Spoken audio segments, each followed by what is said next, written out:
আসসালামু আলাইকুম রহমতুল্লাহি ওয়া এটা বাংলাদেশ, আমরা বাঙালি। এই যে একটা আন্দোলন হয়েছে, অনেকেই বলতেছে ছাত্র আন্দোলন। ছাত্রদের আন্দোলনটা ইস্যু ছিল, কিন্তু এর পিছনে আপামর জনতা, জনতা, শ্রমিক, কর্মজীবী, ব্যবসায়ী, মানে বিভিন্ন লোকজনের একত্রতায় একটা গণ অভ্যর্থন হয়েছে, একটা সরকারের পতন হয়েছে। এটি ছাত্র আন্দোলনের প্রথম একটা ইস্যু ছিল, কিন্তু একেবারে ছাত্ররা এগুলো পারত না। যে ক্রেডিটটা এখন আমাদের ছাত্রদের ভিতরে কিছু কিছু লোক তাদের ক্রেডিট উল্লেখ করছে। তো এই কারণে বললাম যে আমরা বাঙালি, আমরা বাংলাদেশি, আমরা বাংলাদেশ। এটা কখনোই পরিবর্তন সম্ভব না। কেন বলা সম্ভব নয় আপনাকে কই। বিগত দিনে ধরেন আজ থেকে আরো 15 বছর আগে এক সরকার ক্ষমতায় ছিল। তৎকালীন আমলে আমাদের দেশে যে নিউজ চ্যানেল, বিটিভি বলেন বা বিভিন্ন যেসব গণমাধ্যম কর্মীরা ছিল, তৎকালীন আমলে তৎকালীন সরকারের বাহবাহী গাইছে। ওই সরকারের পতন হয়েছে। পরবর্তীতে মানে সেকেন্ডের ভিতর পলিটিকে তার যত কীর্তিকলাপ আছে এগুলো প্রকাশ করছে। এরপরে অন্য একটা সরকার আবার অনেকদিন শাসনকর্ম করছে। এতদিন তাদের অন্য কোনো ক্ষোভ ছিল না, সরকার শ্বাস করে পড়ে গেছে, এখন তাদের কীর্তিকলাপ বাইসে তুলছে। দেখলাম বিটিভিতে একটা জিনিস প্রচারিত হচ্ছে, স্বৈরাচারী সরকারের যে কর্মকাণ্ডগুলো এটা আসিতেছে। বিষয়টা মজার না? মানে অনেকে বলে না যে স্বৈরাচারী সরকারের পতন, এই সরকারের পতন। স্বৈরাচারী তো আমি আর আপনি, মানে আমরা দেশের যে নাগরিক, আমরা সবচেয়ে বড় স্বৈরাচারী। কারণ কি কারণে? কারণ আমরা এমন একটা জাতি, আমি বলবো আমাদের রক্তে ঝামেলা। এই বাঙালি জাতির রক্তে ঝামেলা। এরা মানে একত্রিত হয়ে একটা ভালো কাজের নির্দেশনা দেয় না। বলতে পারেন যে ভাই যে তোরা ছাত্ররা একটা গণ অভ্যর্থন করছে, আর ভাই এমন গণ অভ্যর্থন দেশে আগেও হয়েছে। হ্যাঁ, পরিবর্তন হয়েছে না, মানে দেশ তো স্বাধীনই, কিন্তু আমি আপনি যেটা স্বাধীন বলি, এতে এক পক্ষ স্বাধীন আর এক পক্ষ পরাধীন থাকে। বোঝাইতে পারছি বিষয়টা? এক পক্ষ স্বাধীন আর এক পক্ষ পরাধীন থাকে, এটাকে স্বাধীনতা বলে না। স্বাধীনতা হলো ওইটা। এখন যারা অন্তর্বর্তীকালীন সরকার গঠন করছে, এদের ভুল ত্রুটি প্রকাশ্যে যদি কোনো সংবাদ মাধ্যম বা কোনো ব্যক্তি যদি বলতে পারে, অবশ্যই ভুল ত্রুটি টুকটাক থাকে, যদি প্রকাশ করতে পারে তাহলে বুঝবো। বা সাংবাদিক যদি সরাসরি বলতে পারে যে আপনার এটা ভুল হয়েছে মনে হয়, আপনার এটা কি বলেন, এরকম বলবে না। কারণ আমাদের সংবাদ মাধ্যম এমন না।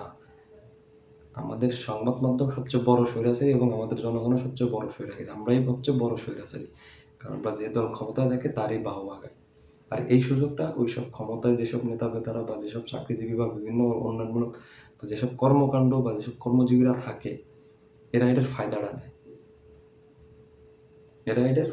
নেয়। এই জন্য বললাম, এ দেশ পরিবর্তন 53 বছর পার হয়েছে, আরও 53 বছর যাবে। এরপরও সম্ভব কিনা সন্দেহ আছে।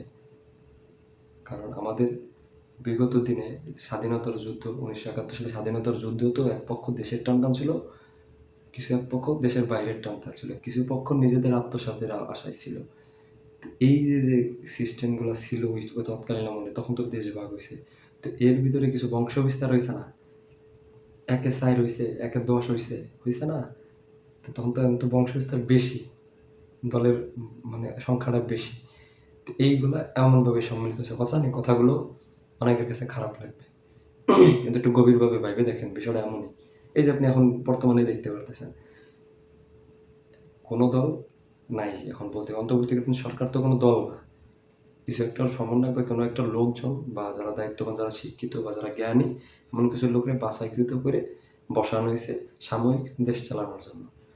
এই ফায়দায় এইখানে হামলা, ওইখানে লুটপাট, এইখানে এই কাণ্ড, ওইখানে বাইরে বলছে। আরে ভাই, এটারে কি মানে কোনো বলে? গণতান্ত্রিক দেশ বলে?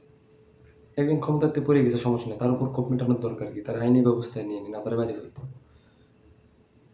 এখনো এই যে বন্যার্থীর কত লুটপাট, মানে দল গেছে, কিন্তু সব মানুষ তো আর দল করে না। কিছু মানুষ বিভিন্ন জায়গায় ক্ষমতা আছে না, কেউ চাকরিজীবী, সেই জায়গায় সে উপদস্থ কর্মকর্তা, তার ওই জায়গায় আলাদা একটা ক্ষমতা আছে, সে তার জায়গাতে ঠিকই দুর্নীতি করে যাচ্ছে। মানে আপনি কি ভালো লোক? কয় জি ভাই আমি ভালো লোক, কারণ এখনো অসৎ কর্ম করার মানে রাস্তা তৈরি হয়নি, এই জন্য আমি ভালো লোক। তো যারা রাস্তা তৈরি করছে, মানে এরা ঠিকই যার তার জায়গাতে করিয়ে যাচ্ছে। হয়তো অনেক লোক, ভালো লোক আছে যারা করে না, তারা দেখবেন ওই টানাটানি করিয়েছিল। যারা খুব বিলাসবহুল, খুব হাইফাই ভাবে চলতেছে, ওকে অবশ্যই অসৎ কর্ম আছে। এই জায়গা কখনো আমাকে সংবাদ মাধ্যম যাইতো না। আমাকে সংবাদ মাধ্যম পড়ে থাকবো, আমরা জনগণ পড়ে থাকবো, কার পিছনে কি কাটি করা যায়, কোন লোক একটু টাকাওয়ালা তার বাহবা দিয়ে দিবে, তার কোনো ভুল নাই। যে ক্ষমতা আসবে তারই সব ভালো লোক, তার কোনো ভুল নাই। এরপরে সে রিটার্ডে যাব অথবা ক্ষমতা থেকে পড়ে যাব, তখন সব ভুলগুলো তুলে ধরবে।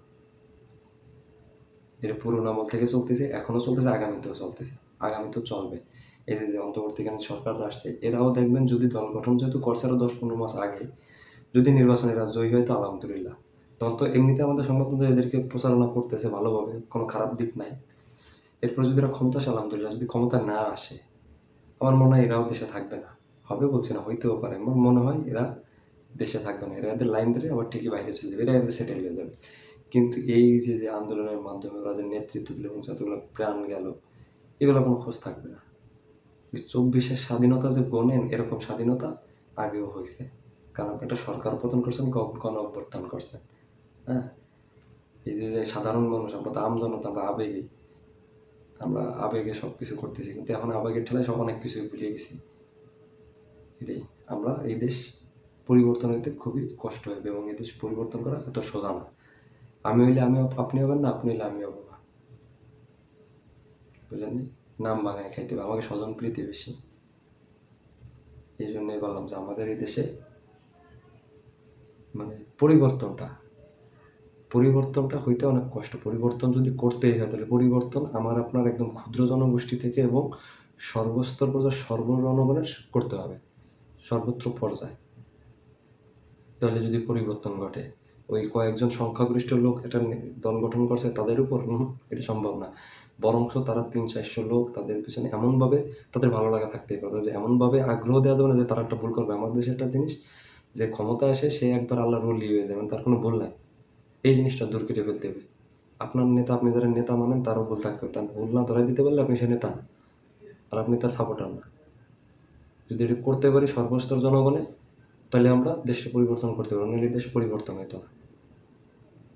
আমার মনে যা আসলো তাই বললাম, ভেবে দেখেন আসলে ভুল বলছি না। যদি ভুল বলি তাহলে জানাই। আগে পরিবর্তনটা আমার আপনার তো শুরু করতে হবে। আল্লাহ হাফিজ।